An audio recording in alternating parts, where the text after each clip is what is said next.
types of colors. So we want two types of colors. How many types? Two types of colors. Which colors?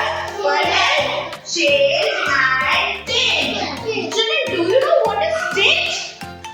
If anyone knows that, what is tint? Light color. And do you know what are the shades? Dark color. So, which like white is tint or shade? Tint.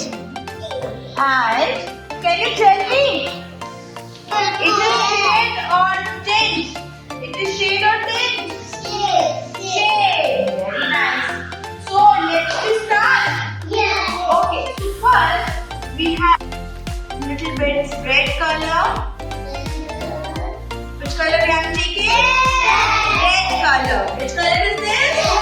Red color. So I am taking a small amount of red color. And next we need which color?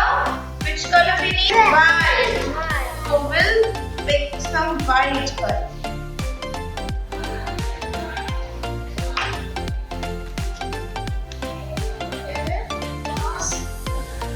We need some white color. So I am taking a small amount of white color. Okay? And placed over here and mix.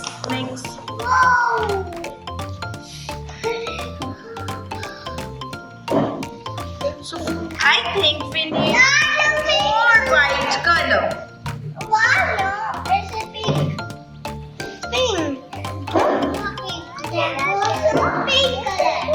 Yes. See, children, it turns pink. Which color?